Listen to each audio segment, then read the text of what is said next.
What did it take for you to really have the discipline necessary to become a D1 athlete? How did you avoid all of the temptations and pitfalls that one can easily fall into? My whole life has kind of been about family and about just trying to accomplish as much as I can to support my family. And so for me, it came through the means of basketball, and that provided opportunities to get a free education. From the very beginning, it's always been motivated by trying to use the gifts that God had given me to just provide for my family and give back to them. I've always been really mindful of trying to do everything I can with the positions that I've been blessed with to return the favor back to them.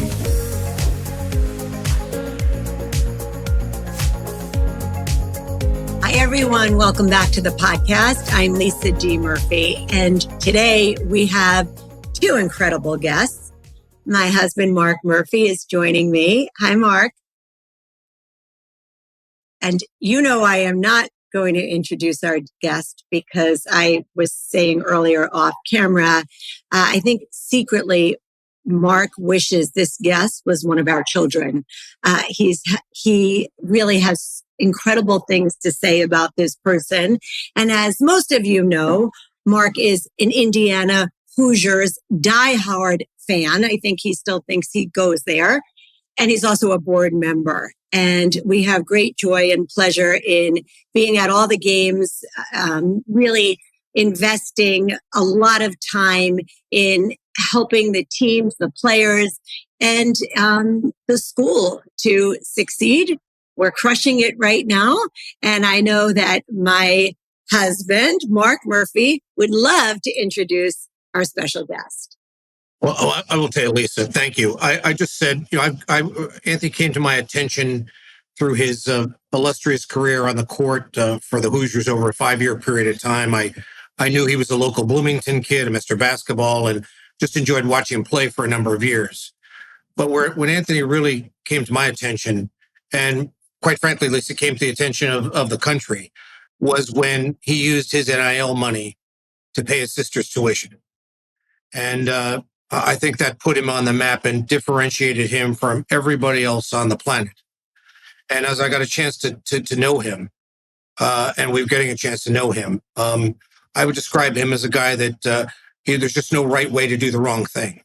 And he's doing some incredible things. And I'd love to spend the next 40 or 45 minutes, finding out how he thinks, what he's doing, and how more people in this country could contribute to their communities like Anthony does. So welcome to the podcast, Anthony Leal. Thank you both. Thank you so much for having me. I'm excited to talk it up today. Yeah, we're excited to have you off the court and all to ourselves. And Anthony, I asked some of our children, what do you want to know about Anthony Leal? And there's a lot of questions. One of them is, what did it take for you to really have the discipline necessary to become a D1 athlete?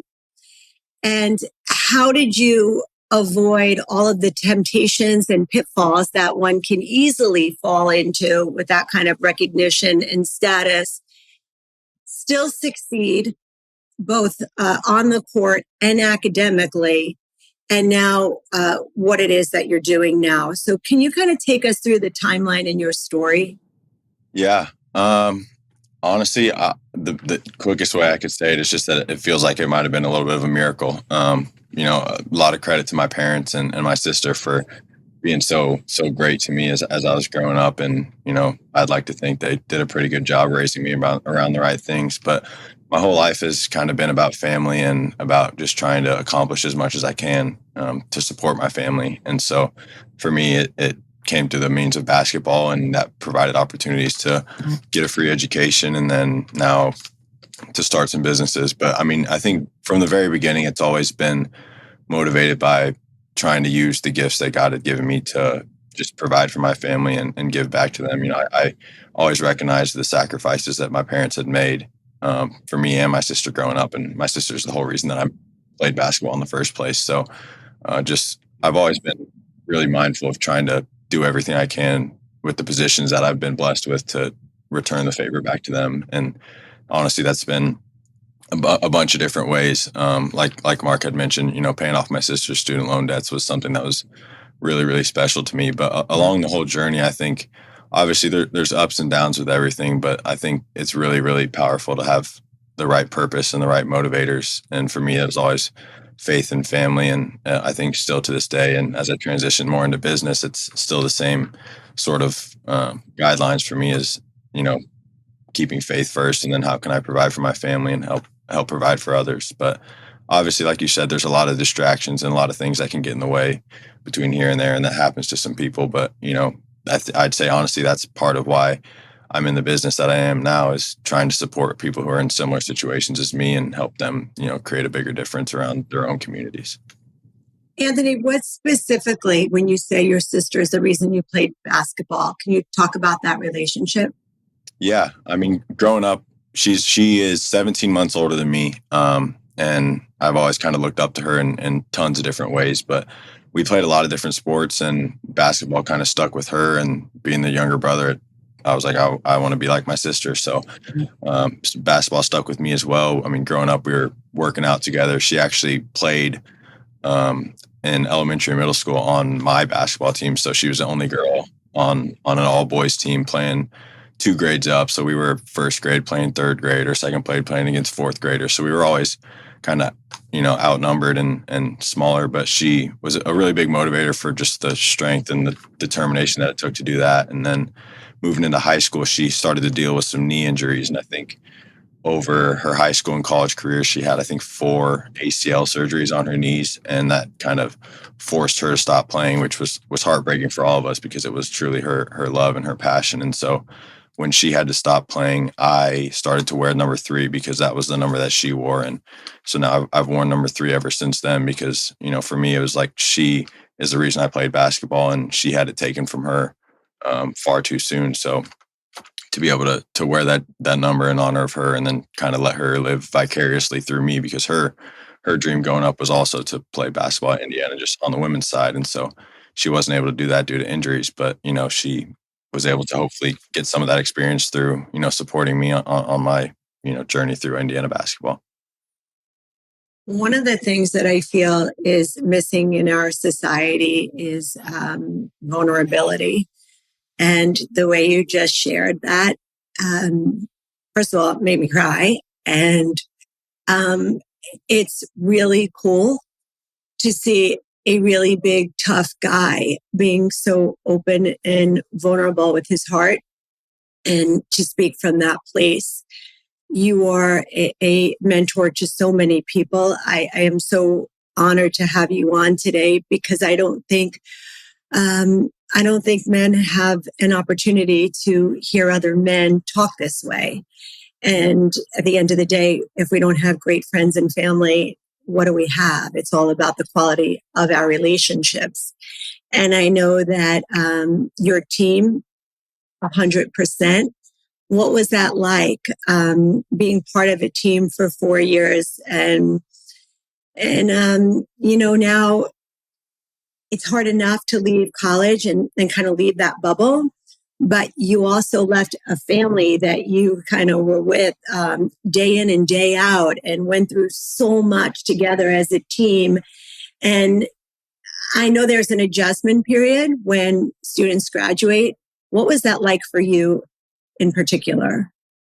Really difficult. And honestly, one of the benefits of COVID for me was that I actually got to play for 5 years. So I got to live out my dream for 1 extra year, which was such a blessing. But honestly, it's the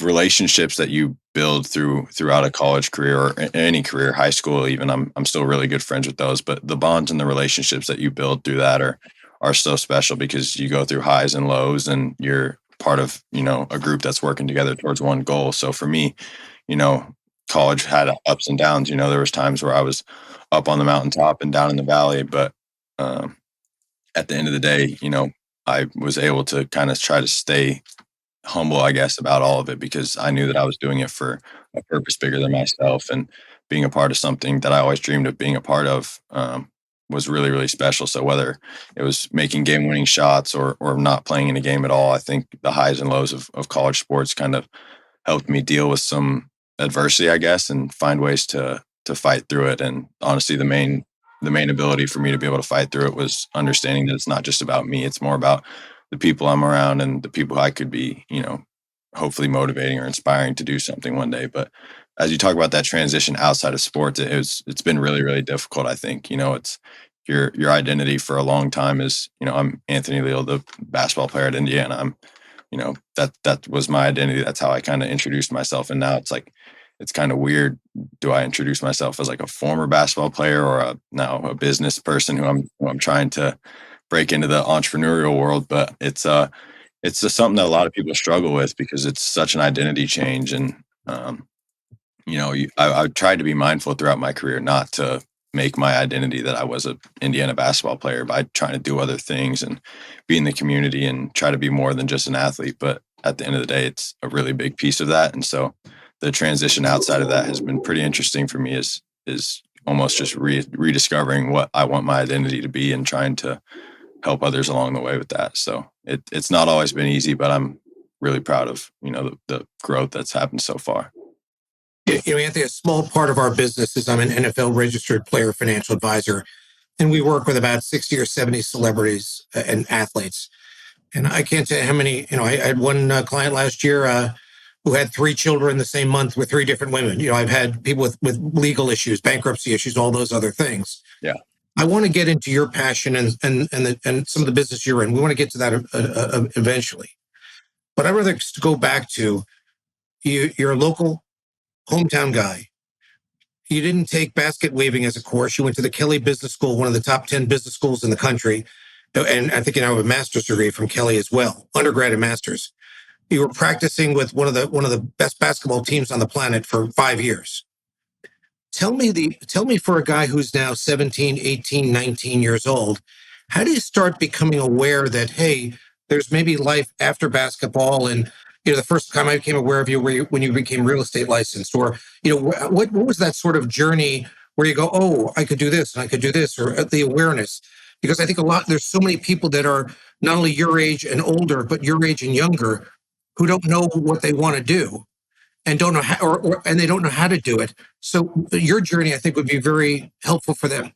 Yeah. I mean, it's difficult. I think unfortunately I had to almost learn the hard way. Coming out of my senior year of high school, I was blessed enough to be named Mr. Basketball in Indiana. And I'm kind of on this high horse thinking, okay, let's go to college for a couple of years and then let's go play professionally and let's play basketball for the rest of my life. And then pretty quickly, I think, God has a way of humbling people. And early on in my career, I went from, Mr. Basketball to not really getting to play much for a couple of years of my college career for many different reasons. But I think part of that process of being humbled in that way kind of opened my eyes to like, okay, maybe basketball is not what I'm going to do for the rest of my life, but maybe it's a means to open up doors and opportunities that can help me transition to life after basketball. And so I think pretty early on, I was lucky enough, I'll say lucky enough, although it was really difficult at the time to kind of be humbled from that and understand that no matter who you are, whether you're a high schooler or you're LeBron James, at some point you have to stop playing basketball. And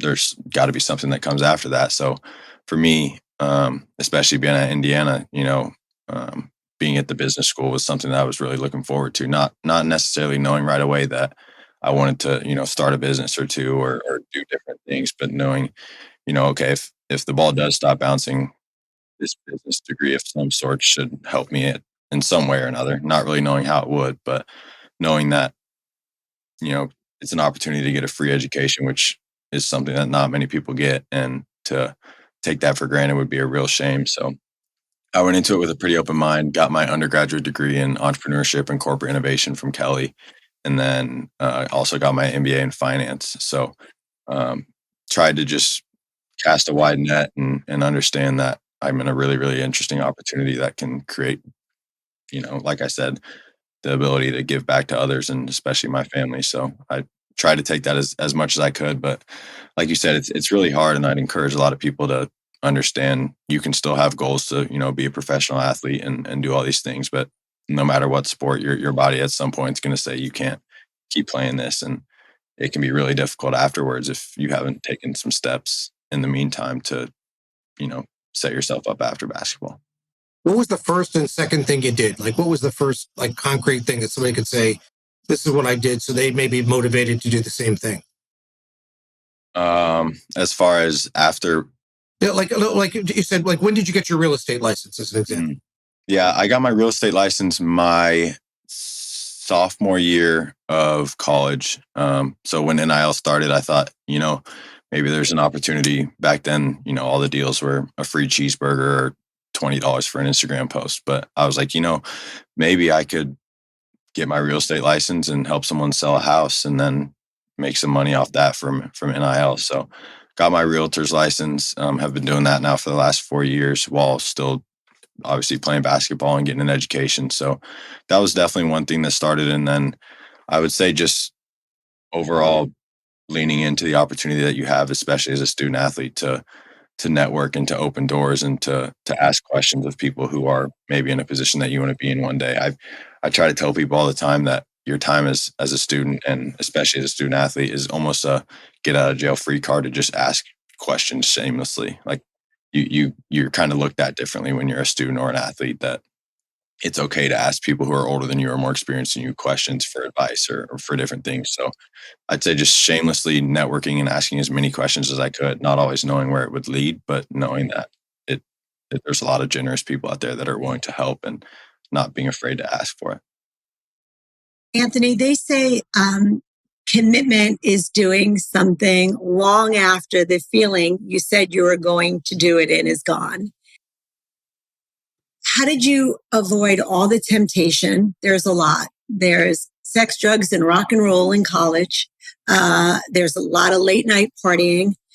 There's a lot of people who take advantage of young athletes knowing that you have NIL money. There is a lot of temptation out there. What did you do when you talked about your public identity and your private identity? What did you do in your private time to really make the right choices and navigate through those difficult times? Yeah. Well, first off, I didn't always make the right choices, and I've made some wrong choices, especially during my college career, where I look back and I maybe would do something a little differently. But I think just trying to have discipline and staying rooted in the way that I was raised has really helped me.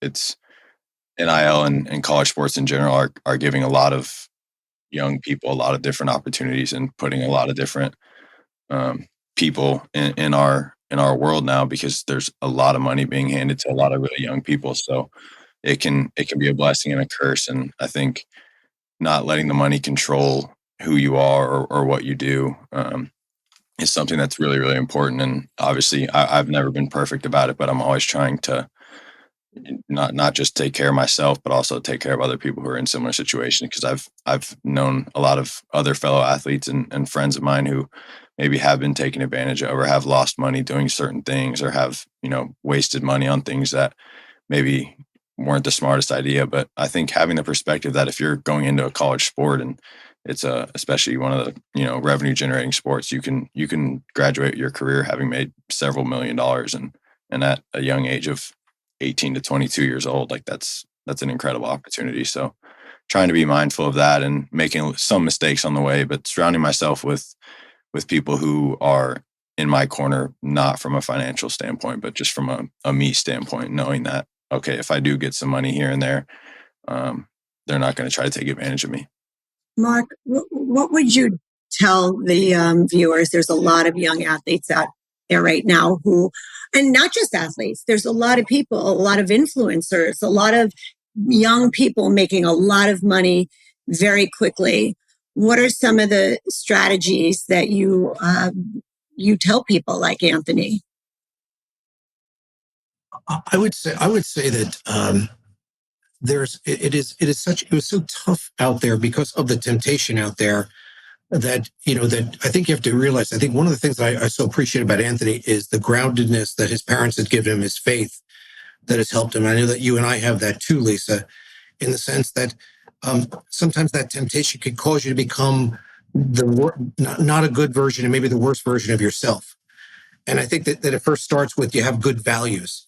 You have good values not only around money, but you have good values about how you comport yourself.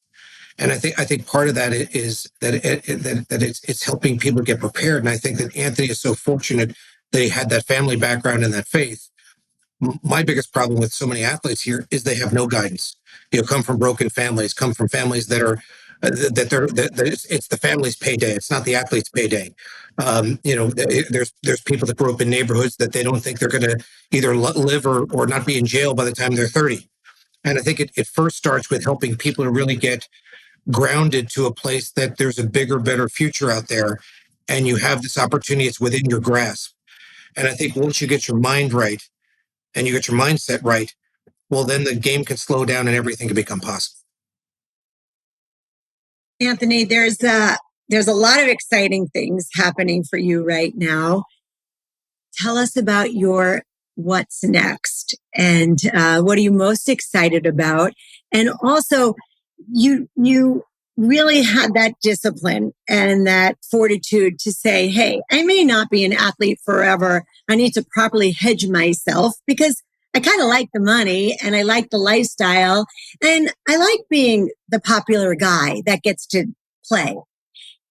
And you took that a step further, which is I think one of the reasons why we found you so incredibly fascinating as this young mind, that you had the insight to start to plan now for your future self. So tell us about your what's next, what you're excited about, and how in the next 5 years do you want people to describe Anthony Leal? It's a really good question. Well, as far as what's next, I have been fortunate enough to now be involved in a couple of different businesses that I've started, from the last. It actually started in college. One of them did, and one of them started just about a year or so ago. But both of them are aimed towards making a difference and helping people. And I think for me, that's probably the most important part is obviously a lot of people start businesses because you want to make a profit and you want to be successful and you want to, be super wealthy one day. But I've come to know that it's more about the service and knowing that service comes with a profit. If you're truly providing the right service and value to people, then money can come along the way. So for me, it's been the what's next has been really fueled just by trying to help other people who are in similar situations. So in one way, that's with a real estate investment group that I'm now leading with a partner of mine who basically we help athletes who are now getting lots of money from NIL, and we help them invest it into real estate for more of that long-term delayed gratification sort of wealth, because like I said, you're getting an opportunity to put a lot of money in your hands now, but if you're going to invest it in real estate, which is something that has proven itself to, be a great investment throughout the years, it puts you in an opportunity to still be reaping the benefits of NIL, 10, 15, 20 years later. So that's something that really excites me right now, is being able to lead people from, maybe buying less jewelry and cars and clothes with your NIL money and sticking some of it into some real estate and reaping the benefits of that. And I think obviously from a financial side, there's a lot of benefits to real estate, but I've also enjoyed kind of educating some other athletes about what real estate really means and how it works and the benefits that it can have to a lot of different people. So that's been really exciting. We're also separately than that. So there's a couple different companies. The other one is a sports tech company that we started my junior year, which is an operating system for college athletic departments. It's called Motion Sports. And it basically helps everyone behind the scenes of college athletics operate more efficiently and effectively. And we try to just elevate the day-to-day life of people in college sports, because for me, sports and especially college sports have been my whole life. And I got really, really close to a lot of different aspects of it and got some behind the scenes views of these things and saw some flaws and some opportunities to create value. So building both of those companies out right now has been the what's next for me. And I think, hopefully in 5 to 10 years, people can look back and say, he started as an athlete, but, it was just a means to the next opportunity, which was creating bigger change in the world and helping other people. Anthony, are you at liberty to say who some of your investors are in the tech company? Mark Cuban most recently invested in our software company just a few months ago, which was really cool. Obviously, he's got IU connections just as we do. So that was a really cool opportunity to have him kind of now involved with us. Lisa, I didn't share this with you before, but we're actually investors in Anthony's real estate company now. We made an investment there. So, is that can people can if they want to find out more about that, they can talk to you? Yeah. How do they find out? It's not just for athletes only, right? You're Right. trying to help these athletes to do good things with their money, but you're building a broad company. Exactly. Obviously for me being an athlete and being so close to that demographic, it's one of my main focuses is helping those people. But again, whether it's just educating people on real estate or actually eventually helping them become investors in real estate, I'm obviously happy to help anybody and provide the value that real estate can generate. So like I said, it's really exciting, and having Mark Cuban on the software side and people like you guys on the real estate side is really kind of reassuring to me that I'm on the right track of making a difference. Mark, I have a question for you. And for all you married people out there, I think Mark and I do the podcast together so I can find out more about our life. You know how that goes, right? So, Mark, I have a question. We get proposals all day, every day from people to invest in their companies, to invest in their ideas. What made you say yes to Anthony? Well, first, let me say, as a registered investment advisor, I'm not recommending, I can't recommend any private transaction. We only can recommend public transactions. So I don't think anybody should take any advice. But obviously I look at the deals. And obviously it's very hard to make money. So you want to make good investments. But I don't think I generally invest in deals. We invest in people. And I think, you don't have to go too far or go too deep to find out the kind of person that Anthony is and the kind of people he surrounds himself with.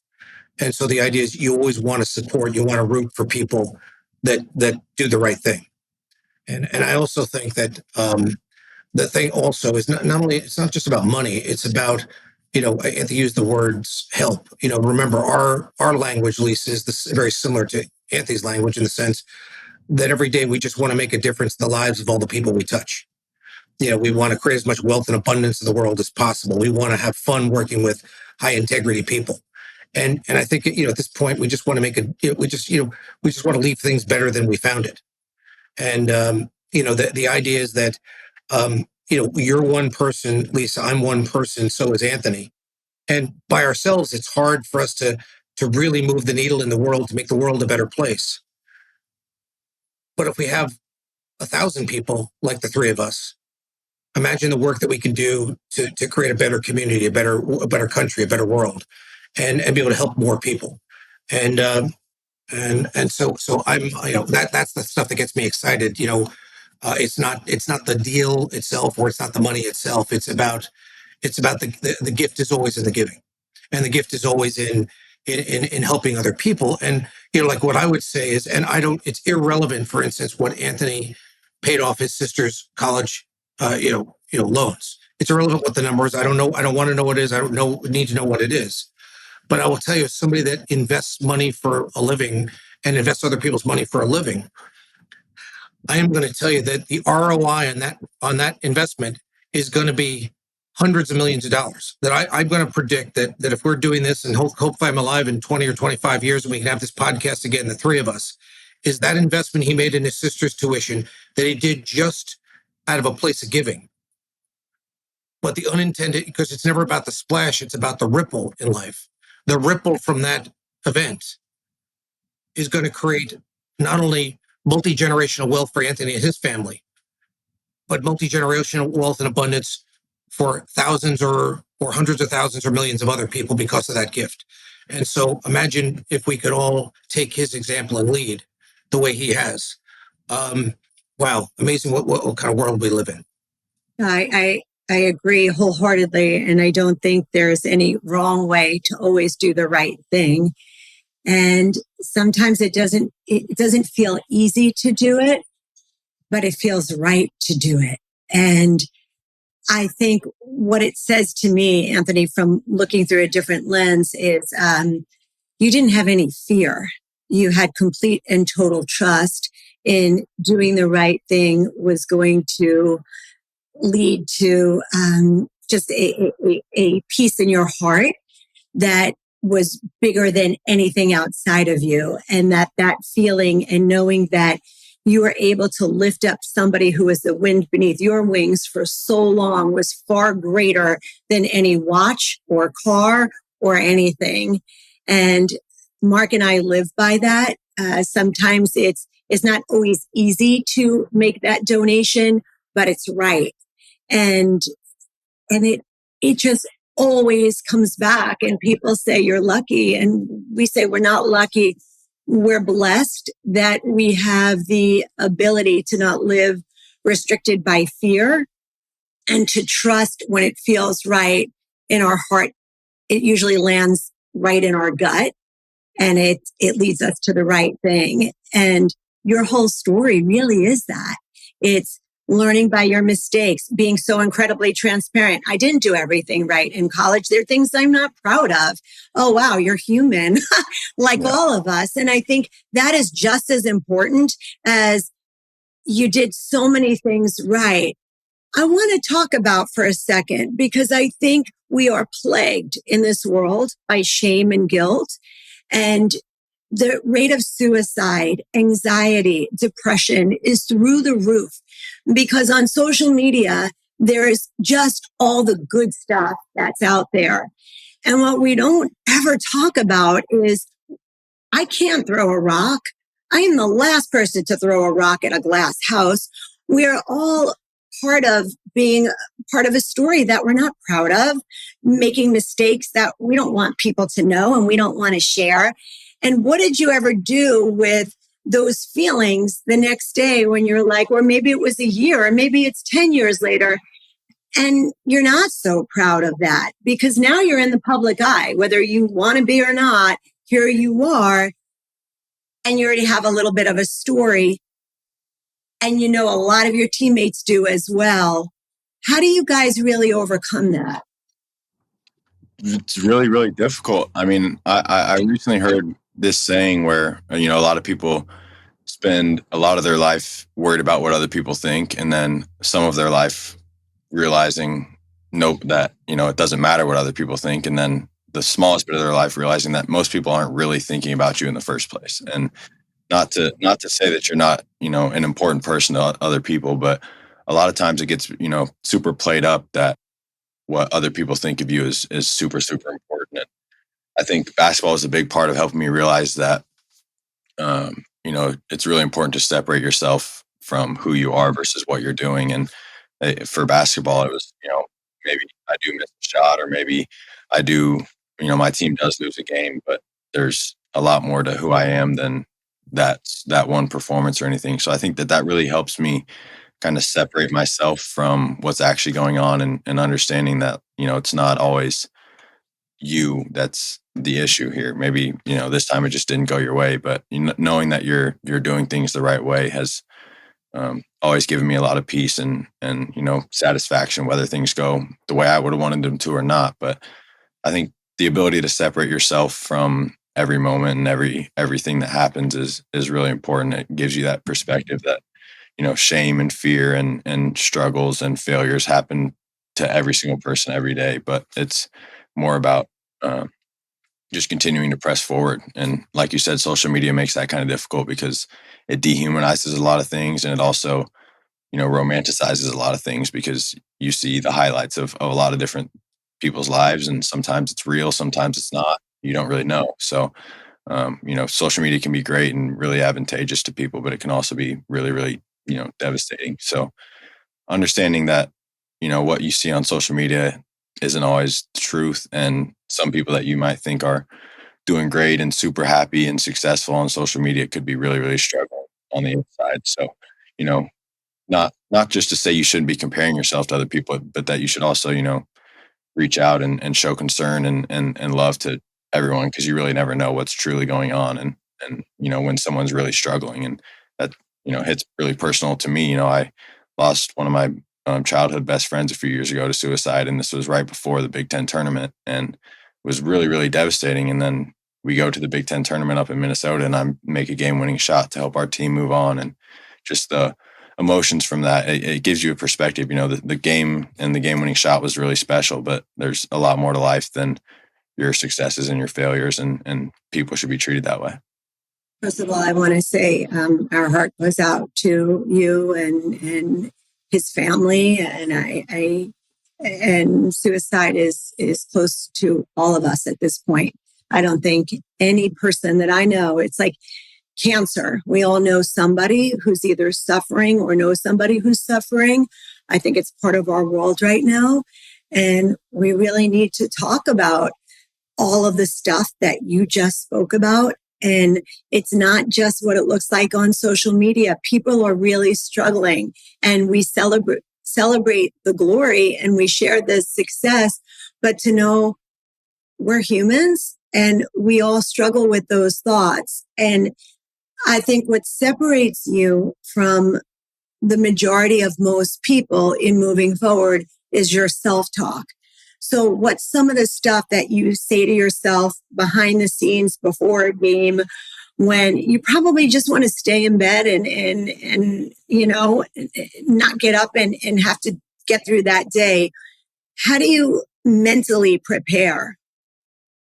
I have a very long list of things that I tell myself at any given moment, but I think from a foundational standpoint, I try to, no matter what I'm doing in my day, I try to always start with the same two things, and that's faith and fitness. And one of my former coaches, Coach Cliff Marshall, kind of reiterated this to me, is like, if you want to be selfless throughout the day, you should be a little bit selfish in the morning. So selfish in the morning for me means always prioritizing prayer and Bible as the faith side, and then getting some sort of physical activity to know that I'm taking care of myself spiritually and physically in the morning. And that empowers me throughout the rest of the day to be a little more selfless and give of myself even more. But I think just overall, having different things that you can go back to that give you the right perspective. And for me, it's almost always some sort of faith-based comment.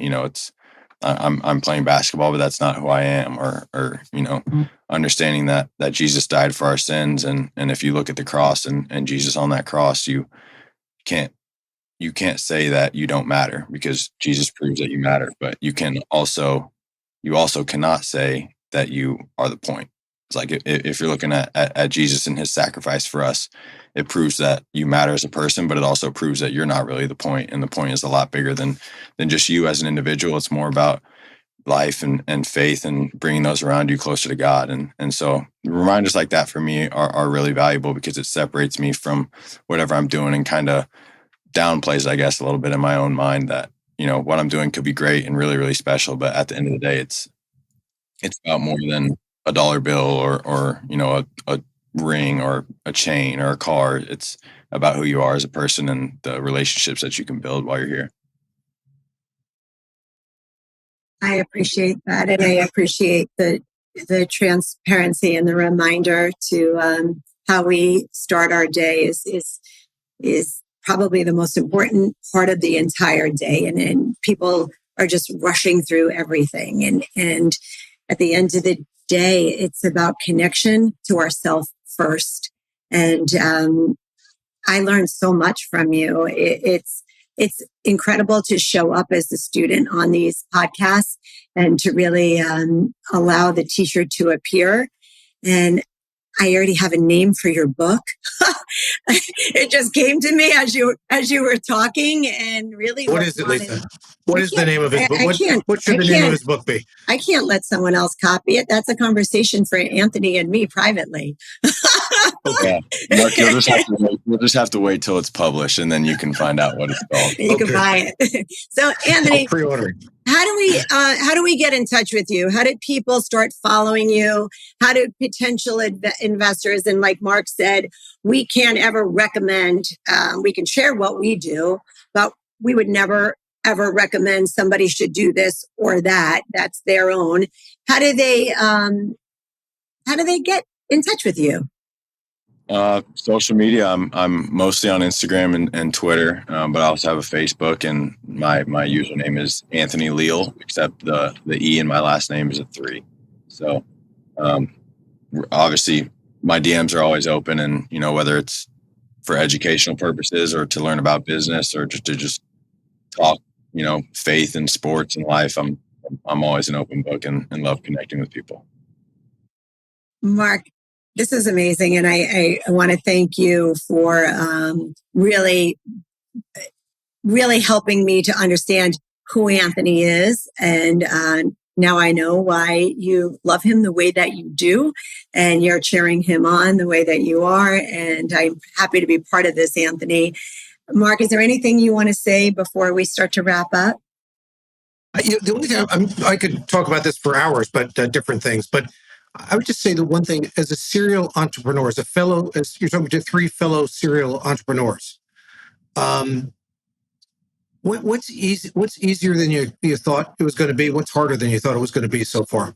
That's a good question. There's a lot that's been harder than I thought it was going to be. I think just entrepreneurship in general is a lot different than a normal job, because I don't always know when the next time is that I'm going to get paid, and that's not always the easiest feeling to have, especially as a young guy out of college with a lot of friends who are starting in really lucrative careers and making a lot of money. But I would say that's probably the hardest part for me is understanding that I am doing something valuable, and it's delaying the gratification of actually making a profit. But like I said, service brings profit, and the Bible tells us that. So that's been the hardest part, has been delaying that and not feeling like I'm getting super far behind. And obviously, like we talked about earlier, there's always doubts.